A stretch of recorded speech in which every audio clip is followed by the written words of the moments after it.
Viver com longevidade e com saúde é um legado de quem segue as regras.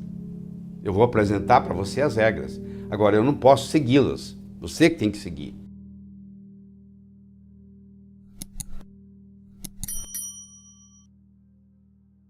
Estamos vivendo mais, mas também estamos ficando mais tempo doente. O que adianta você viver 90 anos e estar desde os 70 doente? O negócio não é só acrescentar dias à sua vida, mas, sobretudo, acrescentar vida a seus dias. Você começa a morrer quando as suas recordações começam a ficar mais fortes que as suas aspirações. Quando você começa a conjugar o verbo no passado, eu fui, eu fiz, eu era. Se você observar uma pessoa que está no processo de morrendo aos poucos, você vai ver que ela conjuga o verbo no passado. Então a primeira coisa que nós temos que começar a fazer, independente da idade, é começar a conjugar o verbo no futuro. Você tem que concentrar no futuro. Sabe por quê? Porque é lá que você vai viver o resto da sua vida. O passado já passou, tem nada que você possa fazer. O segmento da população que mais cresce nos dias de hoje é dos centenários. São pessoas com mais de 100 anos. Essa é uma tendência que ocorre no mundo. Mas existem lugares, que nós vamos discutir aqui especialmente, chamado das zonas azuis. O primeiro que eu coloquei aí é o arquipélago de Okinawa, no Japão. O segundo região da zona azul que eu quero discutir com você é uma região da Sardenha. O terceiro, a Península de Nicoya, na Costa Rica. O Vale Vilcabamba, fica no Equador. E no próximo, a ilha de Icária, na Grécia. E finalmente, a cidade de Loma Linda, na Califórnia.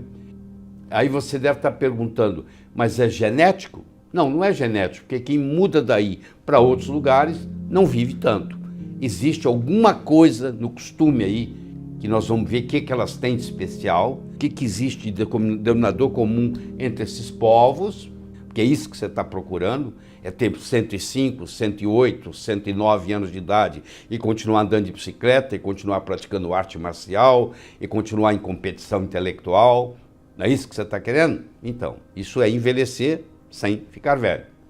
Mas isso aí é muito bonito no livro, né? Essas regiões todas. Eu quero saber como que você cria a sua própria zona azul. Primeiro, o perdão não modifica o passado, mas expande o futuro. Você que está aí nos assistindo e que tem um ressentimento no seu coração, ou contra o seu pai, ou contra a sua mãe, eu acho que está na hora de você deixar isso, porque você vai, eu não vou perdoar o meu pai pelo que ele me fez. Onde é que está seu pai? Ele já morreu. Ele vai ficar muito sem dormir essa noite por causa disso. Essa falta de perdão, você que está sofrendo. Então, perdoar, antes de ser um ato de amor, é um ato de inteligência. Só não perdoa quem é burro. Se você não está perdoando os seus entes queridos, com quem você... Bom, uma coisa é uma pessoa que não é nada da sua família, que veio e te fez mal. Vai cuidar na vida dela, você vai cuidar na sua. Mas eu estou dizendo os entes queridos da sua família, porque se você tem problema com seu pai, você tem problema com todos os homens que você encontra. Se você tem problema com a sua mãe, você tem problema com todas as mulheres que você encontra. Então você perdoar seu pai, perdoar sua mãe, no fundo, você está perdoando o mundo e você vai viver mais.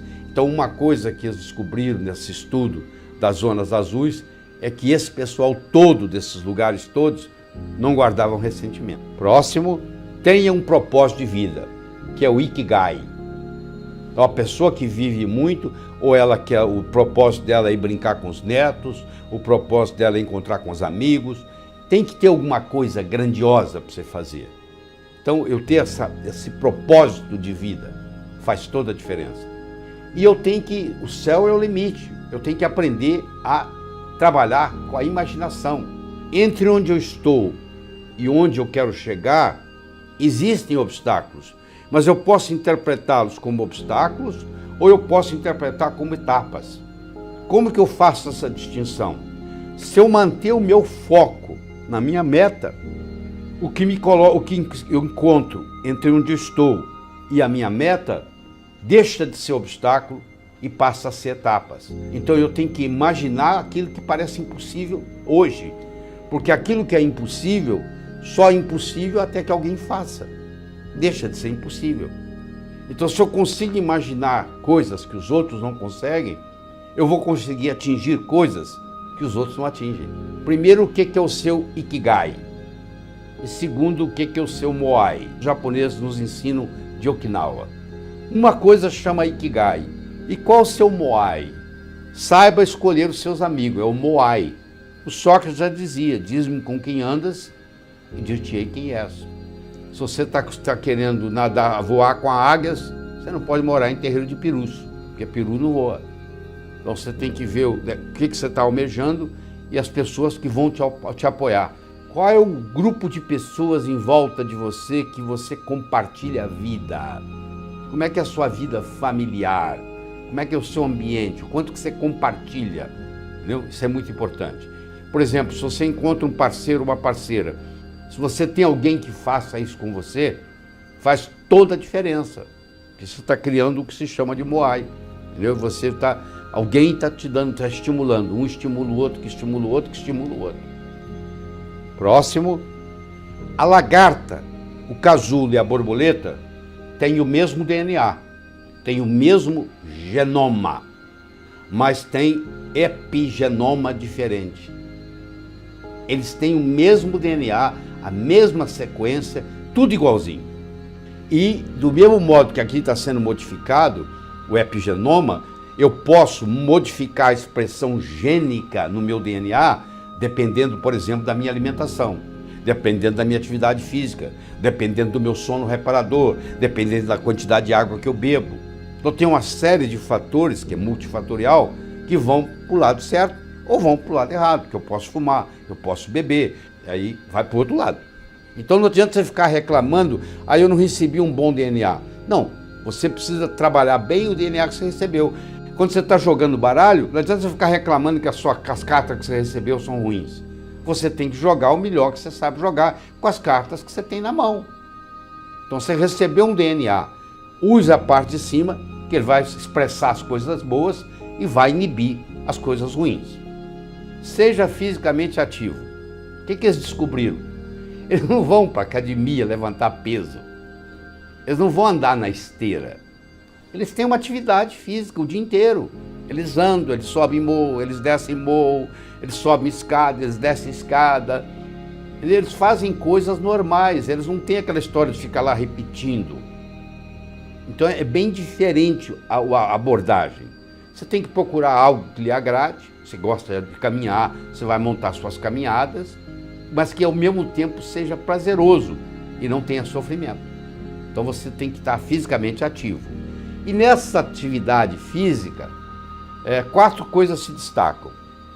Você tem que ter algum exercício nesses que você faz, que tem uma certa resistência, senão você não vai aguentar a segurar o seu bisneto no colo. Você vai ter que ter uma atividade que lhe dê fôlego, que é a chamada atividade aeróbica.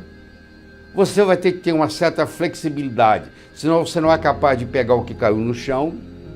E você tem que desenvolver um certo equilíbrio, porque você vai ver aqui daqui a pouco, que eu vou mostrar, que nos Estados Unidos, 50% das pessoas com mais de 65 anos caem pelo menos uma vez por ano, porque perde o equilíbrio. À medida que nós vamos envelhecendo, vai enfraquecendo a nossa musculatura, a nossa resistência vai diminuindo, nós vamos tendo menos fôlego, nós vamos tendo menos flexibilidade e nós vamos ter menos equilíbrio.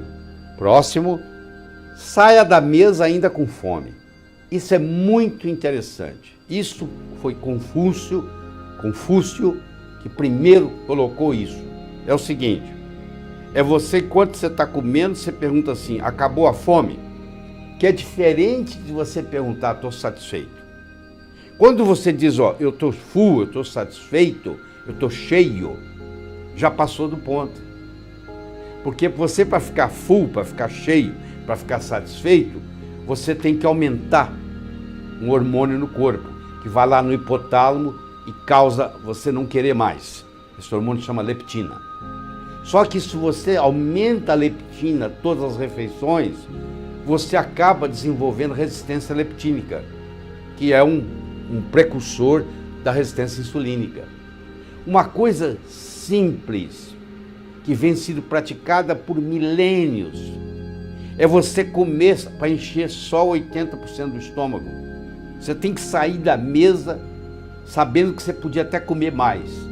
Mas você escolhe, porque ao invés de você perguntar, eu estou satisfeito, você pergunta assim, acabou a fome? A fome acabou. Você podia até comer mais, mas já não é por fome mais, é por apetite. Então, uma coisa simples, extremamente sábia, praticada por todos os habitantes de Okinawa. O pessoal da Sardenha, eles têm um vinho especial chamado Canonal, extremamente rico em polifenóis. Quer dizer, um cálice, uma taça por dia desse tipo de vinho funciona como se fosse um remédio. Procure ingerir fermentados, nós já conversamos sobre isso, principalmente natto, miso, tempê, tá? Que os japoneses ingerem, porque isso vai abastecer a nossa microbiota intestinal. Então, se você quiser ter saúde, você tem que ter uma microbiota intestinal saudável. Se você quiser ter uma microbiota intestinal saudável, alimentos fermentados ajudam. Você vai ter que decidir que tipo de alimento fermentado que você vai incluir no seu dia a dia. Crie tempo para relaxar. Às vezes pode ser até trabalhando, porque se você gosta, se o seu foco é trabalhar, para você trabalhar é amor em ação. Então, mas você tem que ser uma coisa que você se sinta muito bem. Se o hobby seu e o seu trabalho é a mesma coisa, na realidade você não tem um trabalho, você tem um hobby. Mas do ponto de vista prático, que é o que interessa aqui, do ponto de vista médico, nesse próximo slide, eu vou mostrar para você o que nós chamamos de medicina, da posição de Trendelenburg. O que ela se caracteriza? Os pés estão mais elevados do que a cabeça. Se você chegar em casa, deitar no sofá e colocar os pés para cima, só o fato de você fazer isso, você estimula o seu parasimpático. Nós temos dois sistemas nervosos autônomos atuantes. O simpático durante o dia e o parasimpático durante a noite. Quem não consegue desligar do simpático não dorme, porque dormir é parasimpático. Então, se você tem dificuldade de desligar, eu recomendo que você chegue em casa e arrume uma posição onde os seus pés fiquem mais altos que a sua cabeça. Em questão de minutos, 2, 3 minutos, começa a equilibrar o seu parasimpático e simpático. E você, naquela noite, você vai dormir melhor. E aumente o seu envolvimento social. Sinta-se útil. Você, quando coloca a sua cabeça no travesseiro à noite, você tem que perguntar o seguinte: custei mais do que contribuir ou contribuí mais do que custei para o universo? Essa pergunta recorrente, feita toda noite: hoje eu custei mais do que eu contribuí ou eu contribuí mais do que eu custei? Isso faz toda a diferença.